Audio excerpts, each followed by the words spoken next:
então o quarto dia, né? Sol, a lua, as estrelas. Está em Gênesis capítulo 1, a partir do versículo 14, do 14 ao 19.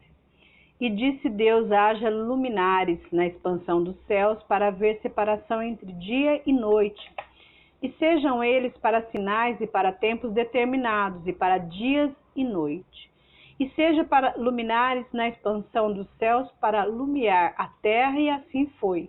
E fez grandes luminares, luminar maior para governar o dia, e luminar menor para governar a noite, e fez as estrelas.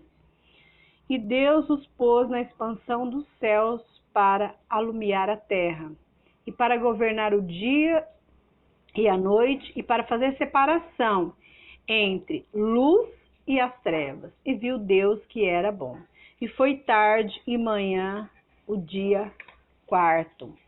Então, os luminares foram colocados, nós já conversamos sobre isso, no seu devido lugar, de acordo com o propósito de Deus para eles, o sol e a lua e as estrelas. Todos foram criados para executar a vontade específica de Deus para a criação deles. E o Senhor novamente ele vai fazer separação da luz e das trevas. O Senhor não dá nome para tratar de luminar maior e menor. O luminar menor, que clareia a noite, que é um satélite natural, que não tem luz própria, ele vai refletir o seu brilho para a terra, ele vai apenas funcionar no espaço como um espelho, vai reproduzir uma radiação do luminar maior. Então, a noite sempre vai depender da luz do dia, ela vai sempre depender do luminar maior. Então, o fato aqui de Deus não ter citado nomes mostra e diminui intencionalmente a importância dos luminares criados, pois na época, né, em que o livro de Gênesis foi escrito, se adoravam, né, o sol e a lua como deuses. Em quase todo o mundo conhecido da época, na Mesopotâmia, havia adoração relacionada ao sol e à lua. Então, o livro de Gênesis traz a colocação de que o sol e a lua foi criado de acordo com o propósito de Deus e de acordo para executar a vontade, uma vontade específica de Deus, não para serem adorados.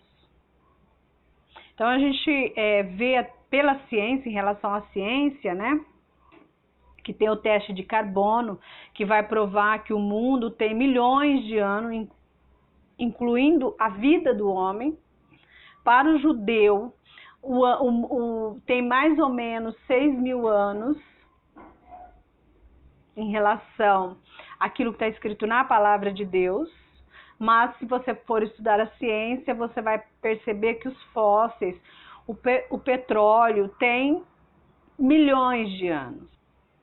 Mas se você for estudar as escrituras detalhadamente, você vai perceber que antes da criação do sol e da lua, você pode se referir a esse tempo de milhões de anos, porque não havendo a lua, não havia a noite.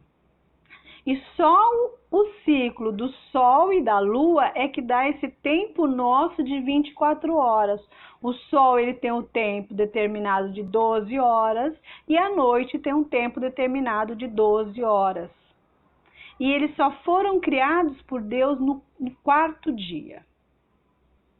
Então não tem como nós que possamos medir esse tempo, né, do primeiro dia até o terceiro dia da criação. Então, esse período é um período impossível de ser determinado, o seu tempo.